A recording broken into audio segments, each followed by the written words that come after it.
What's going on, everybody? It's duped. We're checking back in. We got the Honda Classic breakdown coming at you guys here on Wednesday night, as always, with my man TeaserNation. How are we feeling this evening, Teaser? Feeling good, man. I'm not really looking forward to the tournament, but I think you and me you had a better week last week, but I had a decent week. Hit a couple. We had that I think I had the Cantley top 20 with plus money. I mean, they're giving the elite guys in the big fields.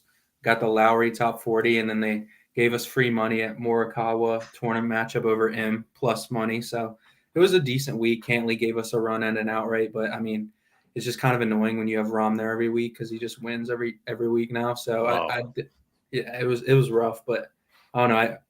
I'm looking forward to this week a little bit, but it's just going to be a smaller card because there's too much volatility in this one and not a great field. So yeah, the chalk has been smashing this season early on. John Rahm adding to that as the winner last week. I think he was like plus 750. Obviously a number that it's just not very enticing to bet. I thought I had a run there with Morikawa, and then he just absolutely did nothing on the weekend. Xander was horrific. Hatton was just blah, and Bradley ended up just missing the cut. He was horrific. Yeah, he was horrendous. I thought he was going to play well, but that's what I thought, man. I had him in top 20.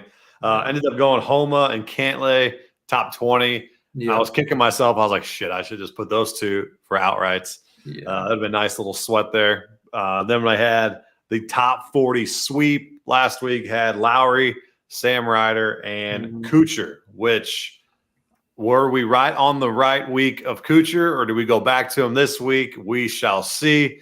But before we do get going, make sure you guys follow both of us on Twitter, myself at duped, Teaser at TeaserNation. And as always, if you're tuning in on YouTube or Twitch, throw some comments. If you got any questions for this crazy event, throw them in there. And if you're on Twitter, simply hit that retweet button. Would mean a ton to us to keep spreading the love and get us some more recognition. So appreciate you guys tuning in. And this the Honda Classic kind of got smushed in between several pretty good events. Yeah. And now we have a really, really weak field, as most of you guys have probably seen throughout the industry.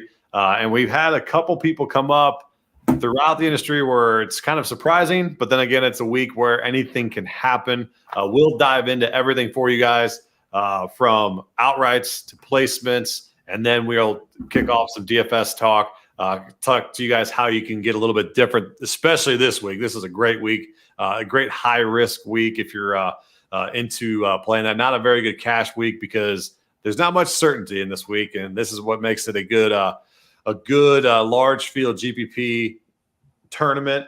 So, Teaser, do you want to get after talking about it's a great course. Course plays pretty dang hard. So see lower scores than like the minus 20s that we've been seeing. So go ahead, break down the Champions course, and as we make our way into the Florida swing. Yeah, it honestly just sucks. It's just sandwiched in between some good, tournaments with the players coming up. So, the elite guys can't play 5 weeks in a row. So that's kind of why you don't really see a lot of guys here. But it's a pretty short course. It's a par 70, 7,100 yards, I believe. Really, the main thing about this course is there's a lot of water. So there's tight landing areas, so you're gonna have to kind of use 3 woods and forced layups. You don't really pull out driver much here, and then most approach shots will come from 125 to 200, which is kind of interesting on a small course. You would think it would be a less number in, but you kind of have to lay back, which gives you that mid iron type feel to it every hole. It is one of the most difficult courses beyond 150. Given the wind, like you said, it's a windy course, stuff like that. And then there's also the famous Bear Trap. That's one of the most famous 3 holes with, the 2 par 3s surrounded kind of by water. This week, I'm kind of looking at a premium on bogey avoidance. That's what I looked at last year. If you kind of look, Sepp Straka was kind of an outlier, but most of the guys who are good with bogey avoidance throughout their last 50 rounds usually play well here. I'm going to look at ball striking, off the tee, stuff like that. So, it's kind of the same stuff each week, the ball striking and off the tee, but the bogey avoidance is really big this week because, you kind of want to stay away from the doubles and making, hitting it in the water. So.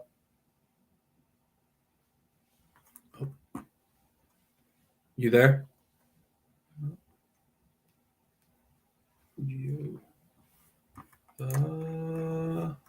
Guess we're having technical difficulties.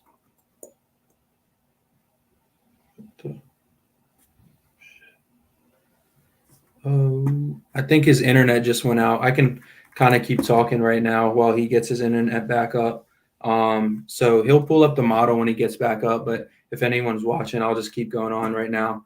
I'll kind of start with my outrights, given just the overview of what I gave of the course.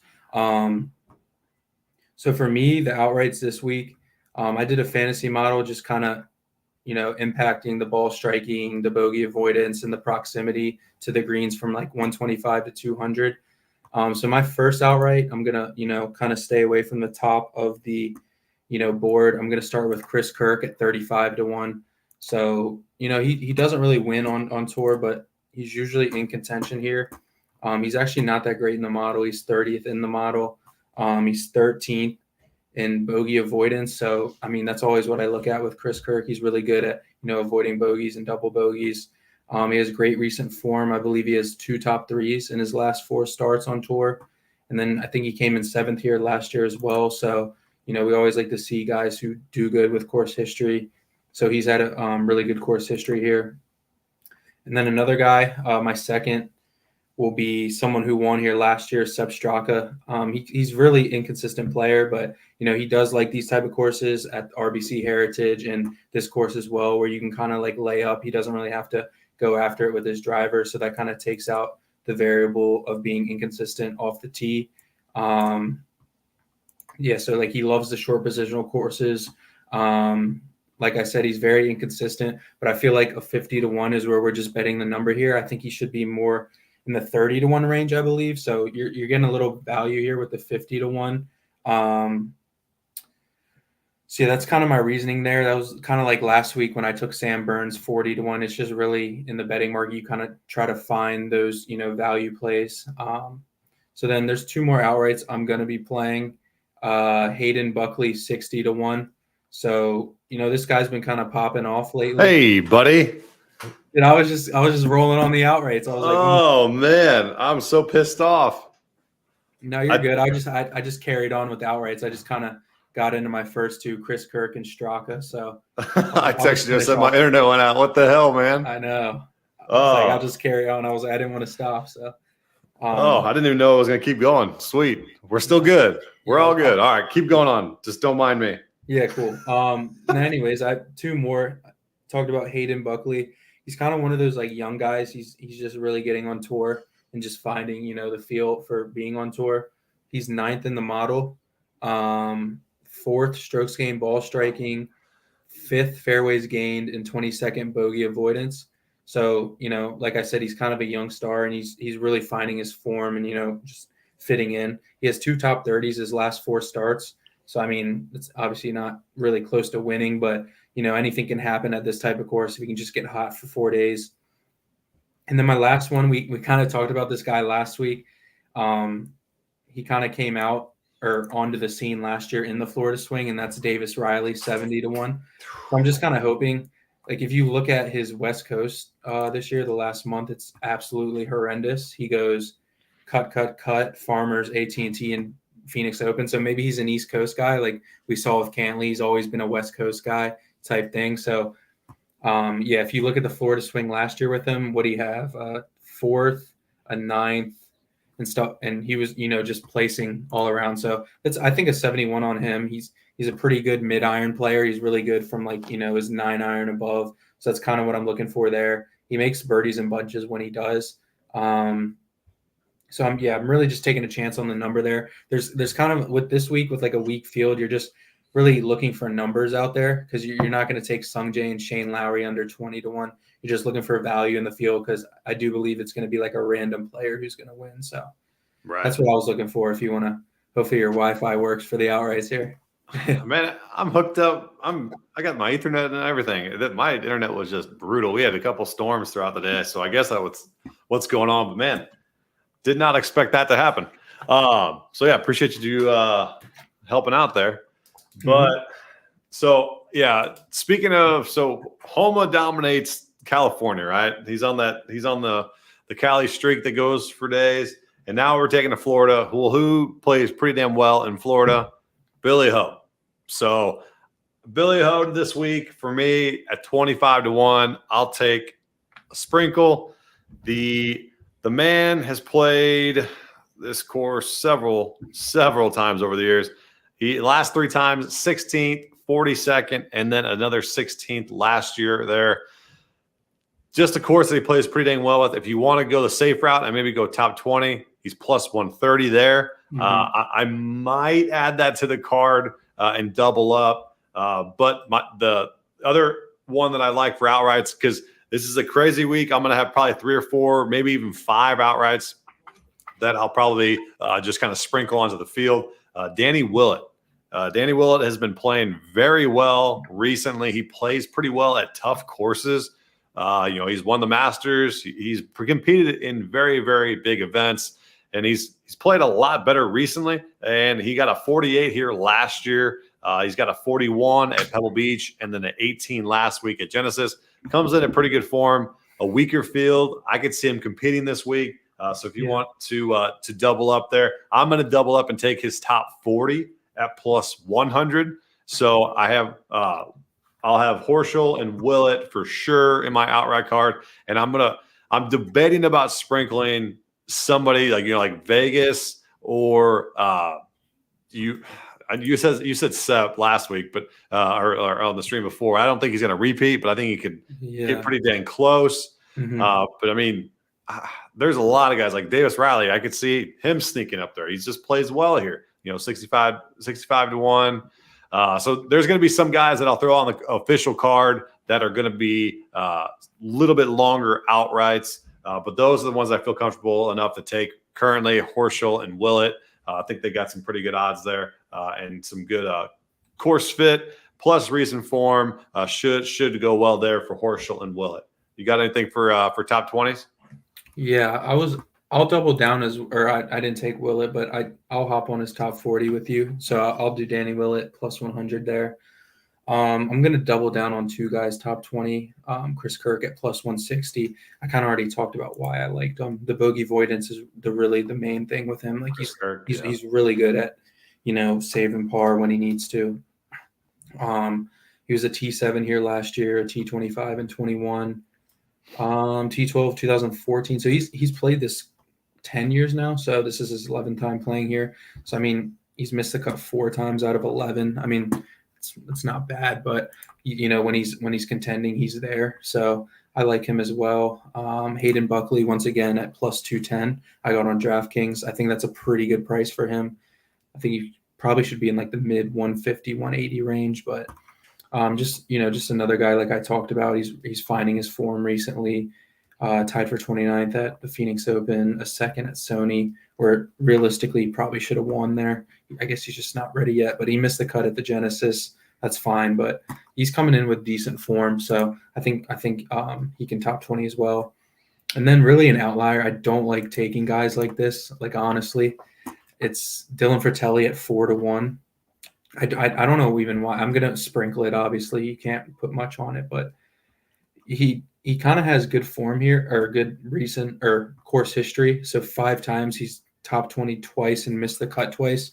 So I mean, he's there, I guess, half the time almost. So it's just tough with him because he's very below average PGA Tour player. You kind of just I'll say I won't be betting him more than 2 times this year. So this is one of them. So that's all I'm gonna say. I think 4-1 is a pretty good distance on him just to sprinkle a half a unit on him. So. Yeah, and my 2 top 20s that I got currently on my card, and we'll add to them.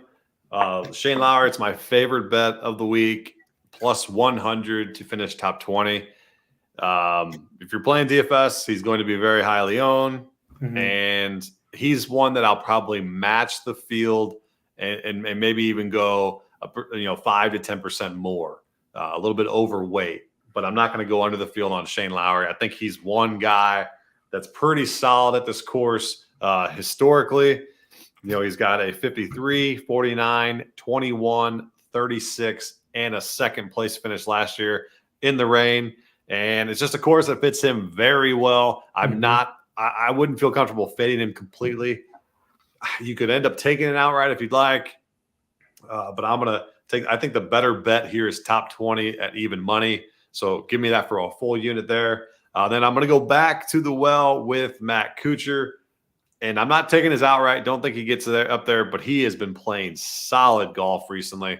And Kuchar plus 140, top 20. I'll take that any day of the week. He's currently coming in at 15% ownership. I'll probably get close to that 20 to 25% on Matt. Again, it's a weaker field. I think he can beat majority of these guys and finish top 20 here. But then I'll hop right into my top 40s. So Danny Willett, that's my second favorite bet, is going to be the top 40 at even money once again. So Teaser took Fertilli to be top 20.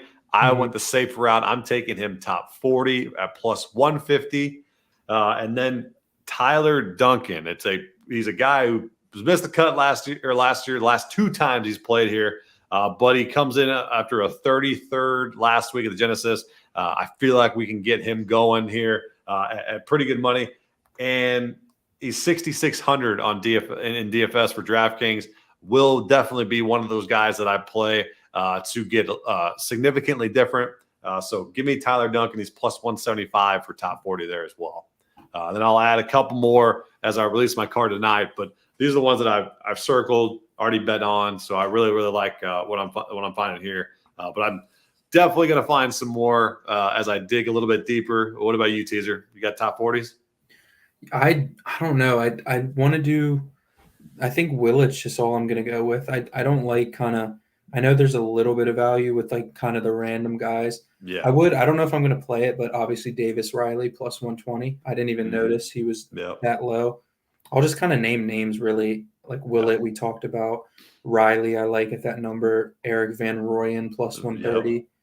I wouldn't really stray past that because then you kind of get into the 150s where they're just, you're just kind of picking out of a hat at that point. You're just picking a random below average guy to top 40, really. And that's where I'm just basically using the DFS. If I like him in a player pool, I like him in a lineup or two, I might take a chance on maybe betting his top 40 on top of it. So that's where I'm finding a lot of those value plays there. Some of them could definitely just miss the cut completely. So that's like this tournament is a lot of variance, as Teaser said earlier on. So bet within reason this week, but I think you can get a little bit more crazy with risk for sure. Yeah. All right. So have you looked at any matchups, any first round leaders you might want to throw out there at all? Yeah, I just looked at, so we talked about Lowry already. I know I do like his top 20, but this is really intriguing. I would say anyone watching, just take this. Lowry plus 140 over Sung J M. I love that. That's insane value on that. So if you think Lowry's going to top 20, I would take that because I don't think Sung Jae is going to play too well this week. I think he's going to be a lot of chalk, and he's going to I'm going to go bold and say he misses the cut, to be honest. But yeah, I'll go bold. But plus 140, that's kind of what you got to find on the tournament matchups, and that's really great value there. So you took a piece out of my book right here. All right, you are absolutely just fading this guy, and I absolutely love it. If you guys have looked in the industry, Sung J.M., he's currently coming in anywhere between 40 to 45% on the DFS side. Absolutely insane. Absolutely you either have to play him under the field or play him 100% to get any kind of different. So I'm not okay with having that much exposure to a guy that's 40+% owned. I think Lowry's the better course fit. I think Lowry hasn't been playing as well as Sung Jae, so that's where I think Sung Jae goes to 40+%. But man, how could anybody be that well or high owned? That just screams a fade in my eyes. So there's two ways you can get completely different this week: is you either fade both M and Lowry, or just fade M completely. And if you fade those guys or go over the weight of Lowry and then fade M, you can get significantly different than the field. So it's a great large field GPP one where your lineups could be toast on Friday, or they could be really good if you get those guys that we'll talk about here shortly. A couple sleepers that we'll throw in together for DFS. But yeah, I'm with you. Fade Sungjae this week, and I mean you have to. Yeah, really, you got to. Yeah, Lowry plus 140. I like that a lot. Yeah, so it's just the value. It's like we said. I mean, the course is. I mean, Sungjae could have a bad 2 days. There's a lot of he can hit the water a couple times. Your week's done. He's missed the cut last year here, so yeah. So we'll see. Couple. I am not probably going to take any of this. I've just looked at this first round leader, and I'm sitting here thinking like maybe Johnny Vegas, Chris Kirk could go up there. If you really want to take a dart, Young Hun An or Cam Davis at 60 to 1. I like those guys. If you don't want some sprinkle money there for the end of the first round leader. But those are guys that I'd maybe target, but I'm not probably going to put much behind that at all. Just throwing those out there for anybody who wants to tail.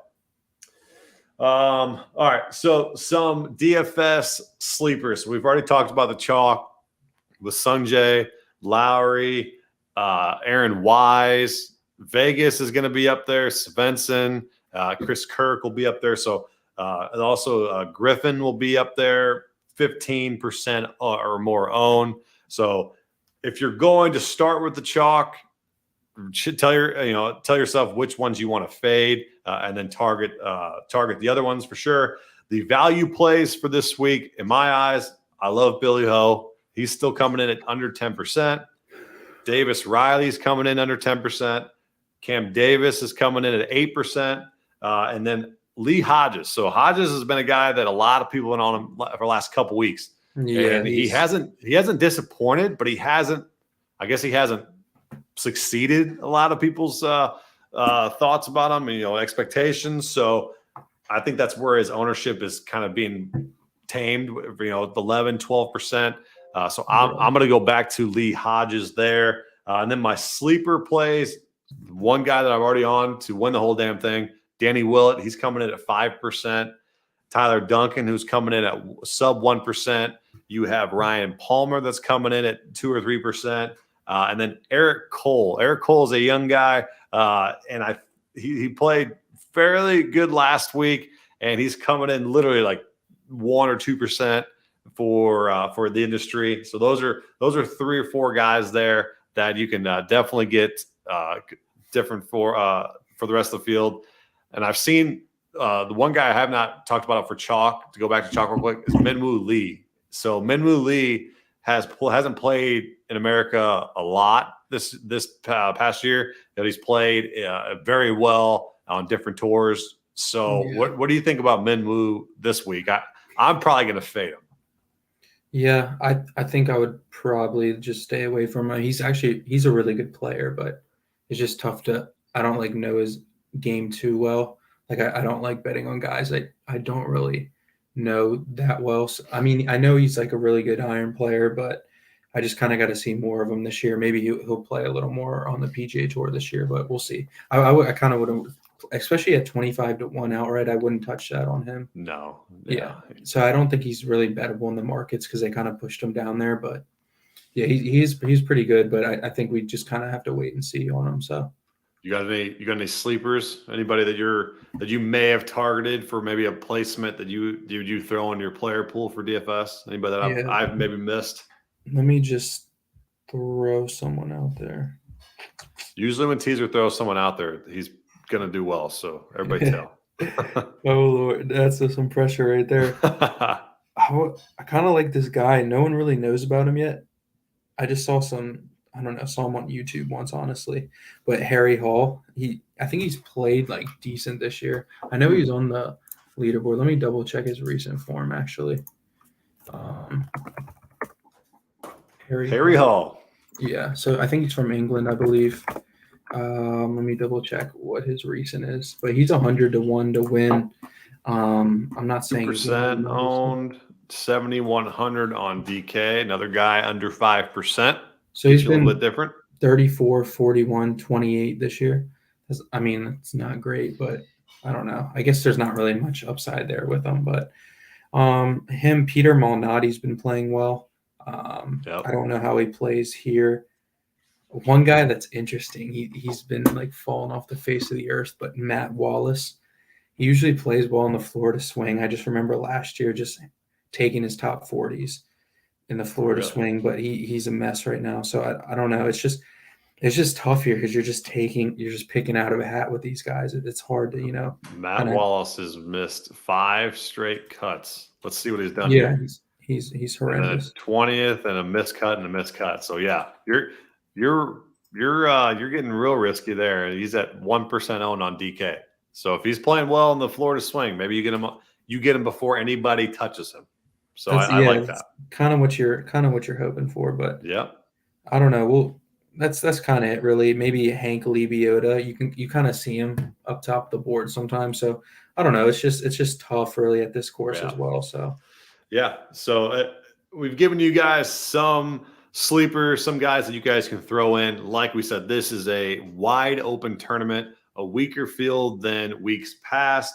You have the 2 top dogs at the top, M and Lowry, who are going to have a lot of ownership, not much value in the betting markets. So I think you guys can take advantage and maybe target some of those mid-tier guys and maybe go a little bit more balanced builds, fade Sungjae M.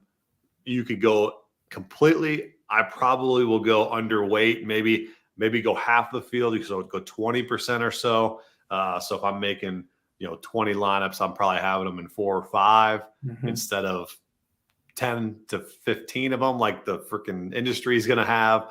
So just fade, and then you get a little bit completely different there. Lowry top 20, Danny Willett top 40, my top 2 favorite bets. And then I'll have my full card out later this evening. Teaser, any final notes, final thoughts on your Honda Classic card?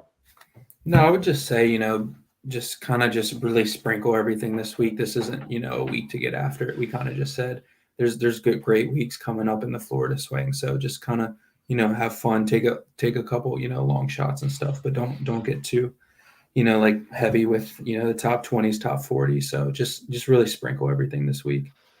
Sounds good. If you guys do have any additional questions, you guys can hit the link below for the Discord. We'll be there 24/7 if you guys have any questions there. But other than that, we'll get up on out of here. Appreciate you guys tuning in. We'll be back same night next Wednesday to go over the next tournament. So appreciate you guys tuning in. We'll see you.